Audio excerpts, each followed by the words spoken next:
Energy Media Group, organizers of the annual Ghana Energy Awards, has scheduled the media launch of its 2023 edition for June 27, 2023. The event will officially open nominations and unveil the theme and categories for this year. In its 7th year, the award scheme is aimed to recognize the innovation and excellence of individuals, institutions, and organizations in the country's energy sector.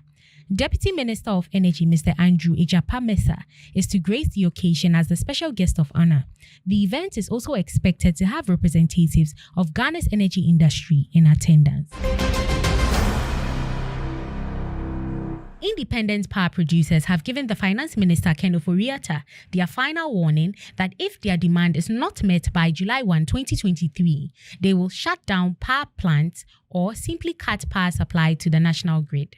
They highlighted an earlier demand for 30% settlement of each IPP's outstanding arrears by June 20 in their official letter to the Finance Minister, which, according to the Chamber of IPPs, was ignored.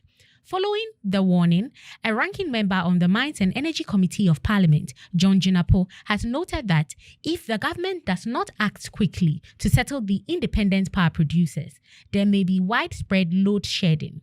Jinapo also noted that the government's failure to settle the power producers sends a wrong signal to the international market and could lead to further downgrades. A political and economic risk analyst, Dr. Theo Echampong, has stated that the underlying drivers of Ghana's rising energy debt are distribution losses and bad tariff management, not excess capacity charges. He explained that the current cause of our mess and why the IPPs are threatening to shut their plant is that the tariff has not been cost reflective while there are enormous distribution losses.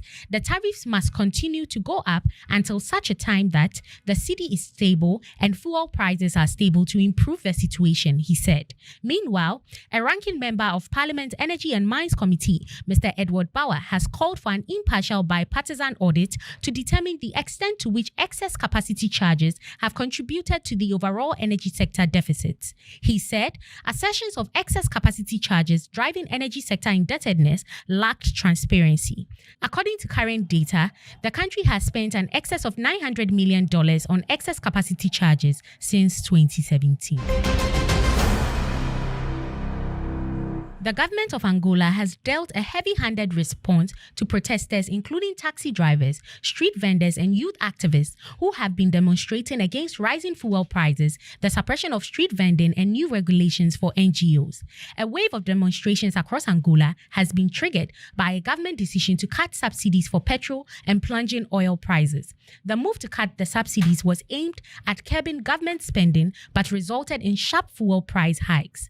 Thousands of young people demonstrated on Saturday against the increase in fuel prices in the Angolan capital, Luanda, and other cities in the southern African country. In Luanda, heavy police presence patrolled the streets from Saturday morning before firing tear gas to disperse a crowd that had gathered in the east of the capital. Several people were injured and the police made multiple arrests.